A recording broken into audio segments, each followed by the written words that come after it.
င်္ဂလာပါဗျခင်ဗျားတို့ဒီနေ့သဘောသားလူသစ်တွေပေါ့နော်လူသစ်တွေလိန်ခါရတယ်ပေါ့နော်လိန်ခါရငွေကြီးလဲလိန်ခါရတယ်အလုပ်လဲလိန်ခါရတယ်ပေါ့နော်အဲလေးတစ်ချက်ပြောပြမယ်နော်ပြီးခဲ့တဲ့3လကျော်လောက်က4လနီးပါးလောက်ကကျွန်တော်တို့ရုံးကိုသဘောသားမိသားစုတစုလာပြီးတော့ဆွေးနွေးတယ်ပေါ့လေဆွေးနွေးတာပါလဲဆိုတော့သူသားကစိုက်ကြီးလေးပေးလိုက်ရတယ်ပြီးတော့ငါးပါးသင်္ဘောကိုရောက်သွားတယ်နော်ငါးပါးသင်္ဘောကိုရောက်သွားပြီးငါးပါးသင်္ဘောမှာသင်္ဘောမှာအရင်ရှိနေတဲ့လူတွေကနှိမ့်ဆက်တယ်ပေါ့လေစားတော့လည်းအဆင်မပြေဘူးအဲဒါပြန်ခေါ်ပေးပါလို့ပြောတယ်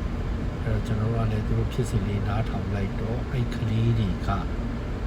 နော်ထွက်သွားတာကအားလုံးပေါင်းအယောက်20လောက်ရှိတယ်နော်အယောက်20လောက်ကို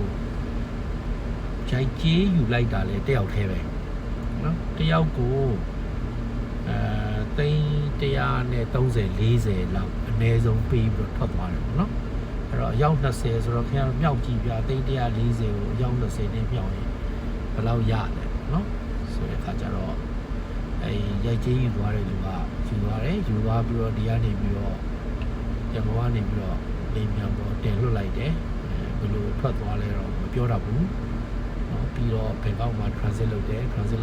ကျတော့သူတို့လေးစိမ့်မှာလာပြီးတော့လူတယောက်တွေ့တဲ့စားဆန်နဲ့ထည့်ပေးလိုက်တယ်မင်းတို့ဆက်ပြီးတော့နော်အာရဗ်နိုင်ငံတစ်ခုသွားရမယ်အဲ့ကြလို့ရှိရင်မင်းတို့နဲ့ပတ်သက်တဲ့စားဆန်ဒီစာအိတ်ကိုကြည့်ပြအလိုက်အဲ့ရနေတော့မင်းတို့ရှိရနေကပြန်လူလာပြန်တောင်းနေမယ်လို့ပြောတယ်ပေါ့နော်ပြန်ပေးမယ်ပြောတယ်အဲ့ဒါရောက်သွားတယ်ပေါ့ဗျာတော့ကတော့ကျွန်တော်တို့ဆက်သွယ်တော့ကျွန်တော်တို့အဲ့ဒါနဲ့ကလေးတွေပေါ့လေဘယ်လိုပြန်လာခြင်းလဲပါညာဆိုတော့မေးတဲ့အခါကျတော့4ယောက်လောက်ကပြန်လာခြင်းတယ်လို့ပြောတယ်အဲ့ဒါနဲ့ကျွန်တော်တို့လည်းပေါ့နော်သက်ဆိုင်တဲ့တင်မောရှိတဲ့နိုင်ငံကကြောက်ချထားတဲ့နိုင်ငံကအာဏာပိုင်ဖွဲ့စည်းတွေကိုကျွန်တော်တို့ဆက်သွယ်ပြီးဒီလိုပဲကလေးမြန်မာတင်မောသားပြည်သူတွေပေါ့နော်ဘယ်တင်မောပေါ်မှာတော့ကရောက်နေတယ်အဲ့ဒါလေး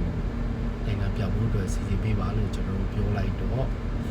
အဲ့ကြောက်ချထားတဲ့နိုင်ငံကအာဏာပိုင်တွေကသူတို့ပြန်ပြီးတော့ရန်ကုန်ပြန်ပို့ဖို့အတွက်စီစဉ်ပေးလိုက်တယ်ပေါ့နော်ဆိုတဲ့အခါကျတော့အဲ့ပြန်လာဖို့ဇရိတ်ကို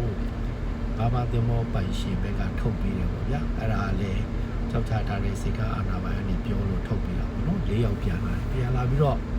ကျွန်တော်တို့ရှိရောက်လာတယ်ပေါ့လေရောက်လာတော့ကျွန်တော်ကျန်တဲ့လူဘလူလာခြင်းတွေလည်းပြောပါဆိုတော့ပြန်လာခြင်းတဲ့လူရှိတယ်လို့ပြောတယ်ဒါပေမဲ့ဘာဖြစ်သွားလဲလို့ဆိုတော့